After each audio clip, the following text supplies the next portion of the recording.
So today we're going to be talking about a very common subject that's often not discussed, but it's always at play. That is making each other look good and making each other look bad. This is so central when we're having relationships, whether at work or at family life, because we can do it automatically without trying to in one direction or the other. And if we accidentally make someone else look good, that's great. No harm, no foul.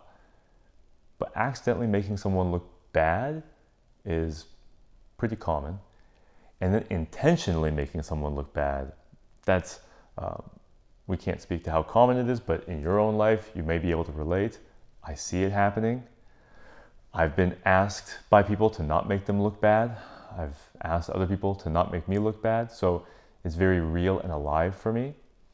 And if you take it to the next level, we can get better at making each other look good without sacrificing honesty or that necessary ability to have conversations about what went wrong. An example is in medicine, we have to talk about our mistakes, but we don't want to accuse each other in that process. So what does that bring up for you?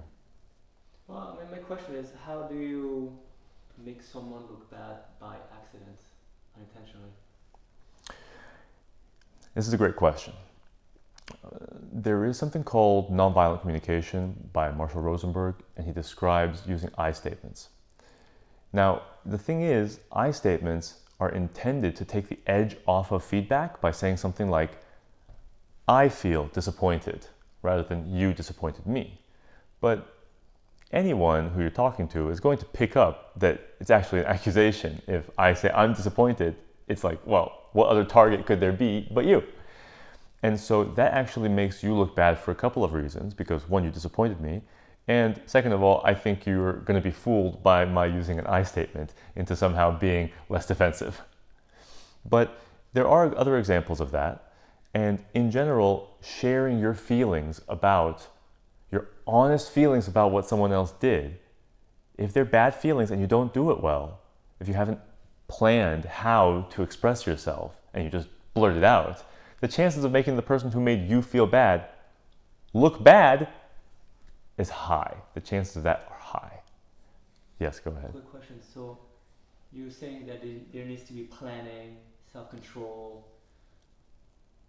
self-awareness before so you don't blurt out something that's going to be misguided. Misguided, mistaken, offensive, insulting. Essentially, we're talking about success here. Success along whatever axis you want. And in this case, we're talking about successfully communicating the fact that you're disappointed with someone else in a way that's received how you want it to be received, which is so rare.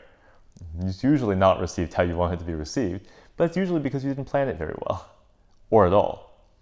And so what we're talking about is what they say, if you fail to plan, then you're planning to fail. And that's often true, not always. You can freestyle things, but having a format, having a script, having a general attitude towards something like this is very important. So part of what we teach here is the best attitude to take towards the experience of having been disappointed with someone else, right? The best attitude to take in general and by consensus in the experience of having been disappointed by someone else. What's the best attitude to take?